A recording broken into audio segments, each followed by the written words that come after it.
So finally एक हफ्ते के ब्रेक के बाद जेजेके का चैप्टर नंबर 262 वापस आ चुका है और इस चैप्टर के आने के बाद ही 2 हफ्ते का ब्रेक और हो जाएगा। अब ऐसा क्यों है जाने के आज की इस वीडियो में, पर उससे पहले मेरे इस चैनल को करना सब्सक्राइब फॉर मोर ऐसी वीडियोस के लिए लाइक करना वीडियो को अगर पसंद आती है तो, और सेकंड चैनल को देखना वहाँ पे मैं शॉर्ट्स वीडियो डालता हूँ, और इंस्टाग्राम पे फॉलो करना फॉर अगर आपको बातें करनी है वहाँ पर तो मुझसे आ सकते हो। चलिए वीडियो करते हैं स्टार्ट। तो सबसे पहले तो चैप्टर की स्टार्टिंग होती है अपने गेगे के साथ, जो कि अपना गेगे है उसको 2 हफ्ते के लिए, मतलब गेगे जो है अपना बुखार हो चुका है बेसिकली उसे, तो वो 2 हफ्ते के ब्रेक पे जाने वाले ही मांगा। वैसे भी इस हफ्ते भी ब्रेक पे ही मांगा, पर इस हफ्ते गेगे ने डाल दिया बिकॉज उसने वादा किया था लोगों से, तो उसने बस 7 मांगा पैनल का डाला है, पर अगले 2 हफ्ते के बाद अब मांगा आएगी। सो चलिए उससे कोई नहीं, पर इस चैप्टर को स्टार्ट करते हैं। सो चैप्टर की स्टार्टिंग में हमें दिखाया जाता है कि सुकुना और यूजीरो की आपस में फाइट होती है, पर ये जो अपना यूजीरो है वो अपना यूटा प्लस गोजो का कॉम्बिनेशन है। मुझे समझ नहीं आ रहा है कि यूजीरो कैसे प्रोनाउंस कर रहा है, बिकॉज आर तो कहीं पे आता नहीं इन दोनों के नाम पे, पर छोड़ो उससे कोई फ़र्क नहीं पड़ता हमें।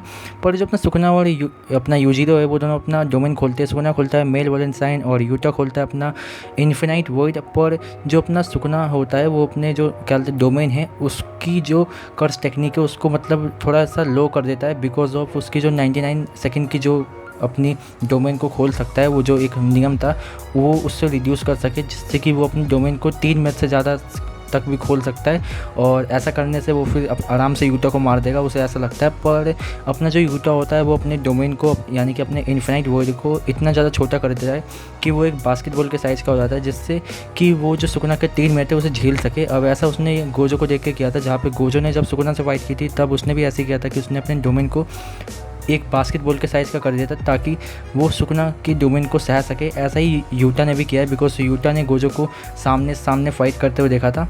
सो इन दोनों की फ़ाइट ऐसे ही स्टार्ट होती है, और इसके बाद हमें दिखाया जाता है कि अपना जो यूटा है वो इस सोच में आया है कि वो इस 3 मैच के अंदर, मतलब जो उसने डोमेन खोला है ये डोमेन को 3 मैच तक सह सकता है, तो इस 3 मैच के अंदर वो सुकुना को इतना डैमेज दे देगा कि वो अपने डोमेन को वापस ना खोल पाए। पर वहीं पर सुकुना जो सोचता है वो सोचता है कि मैं इस 3 मैच के अंदर जो अपना क्या बोलते हैं यूटा है इसे तो हरा ही दूंगा, और इसके बाद एक बारी और डोमेन खोल के इन सभी को यहाँ पे मार दूंगा जो भी बचे हुए। सो इसके बाद हमें दिखाया जाता है कि, और यहाँ पे एक सीन और दिखाया जाता है कि जो अपना यूटा है उसने गोजो के साथ अपनी बॉडी को स्विच किया हुआ था ताकि वो गोजो की बॉडी में जाके देख सके कि गोजो अपना डोमेन एक्सपेंशन कैसे वर्क करता है। और ये जो फाइट का सीन, मतलब ये जो सीन है ये दिखाया जाता है हमें शायद से गोजो की फाइट से पहले का है। इसके बाद हमें दिखाया जाता है कि जो अपना यूटा होता है वो अपना जो गोजो का अटैक है ब्लू वाला, रिवर्सल ब्लू या फिर जो भी है, तो उससे जो होता है कि वो उसका यूज़ करता है ताकि वो सुकुना को अपने पास बुला सके। पर सुकुना उस अटैक को डॉज करके उसके पास आता है और अपने टूटे हुए हाथ, जो कि उसका एक हाथ है नहीं, उससे अपने गोजो को यानी कि यूजीरो को अपने हाथों में लेता है और उसे एक जोड़ का घुसा मारता है। और ये देख के यूटा चौंक जाता है कि सुकुना ने ऐसा किया कैसे, बिकॉज इन्फिनिटी जब भी काम कर रही होगी, क्योंकि गोजो के पास तो इन्फिनिटी है ना, भले यूटा के पास ना हो। तो फिर यूटा देखता है कि जो अपना सुकुना है वो अपने डोमेन के अंदर डोमेन एम्प्लीफिकेशन का यूज़ कर रहा है। डोमेन एम्प्लीफिकेशन आप जानते होंगे, ये जोगो और माइतो ने भी इस्तेमाल किया था शिबुया में। इससे क्या होता है कि जो अपना अगर जैसे कि किसी ने अटैक किया है तो वो जो डोमेन एम्प्लीफिकेशन है वो किसी भी कर्स टेक्निक को नलीफाई कर सकता है, जो कि अपना जो गोजो का अनलिमिटेड वॉइड है यानी कि जो अपना इन्फिनिटी है इसको भी नलीफाई कर पा रहा है, तभी वो उसको घुसा मार पाए। और सुकुना वंडर करता है कि यहाँ पे जो अपना बाकी जो मेंबर्स देख रहे हैं इस फाइट को, वो इस समय देख भी नहीं पाएंगे, बिकॉज ये जो फाइट चल रही है वो अपने डोमेन के अंदर चल रही है। तो मेमे का जो क्रू है जो कि फाइट को देख रहा था तभी इन लोग को मालूम हो रहा था, सो वो भी इस डोमेन के अंदर आ नहीं सकता है।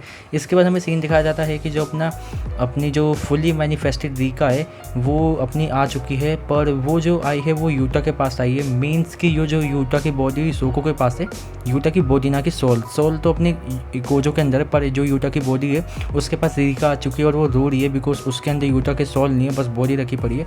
और यहीं पर अपना जो चैप्टर है वो ख़त्म हो जाता है। और आखिरी में जो अपना ऑथर था यानी कि जो भी कमेंटेटर होता है उसका जो कमेंट था वो ये था कि फुल्ली मैनिफेस्टेड रीका his coming and but. So ये बट का इस्तेमाल क्यों किया गया है, क्या होने वाला है फुली मैनिफेस्टेड रीका के साथ, तो ये सब तो हमें पता नहीं।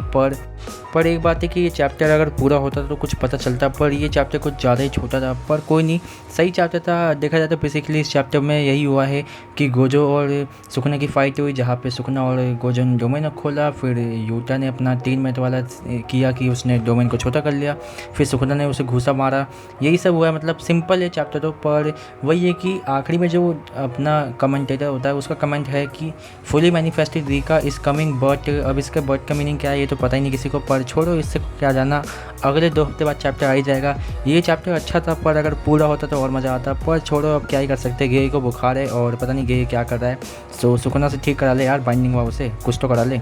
कोई नहीं, चलिए अब तक के लिए इतना ही और मिलते हैं अगले चैप्टर में जब भी आएगा। सो चलिए जब तक के लिए बाय, और इंस्टाग्राम में फॉलो करना। Peace out.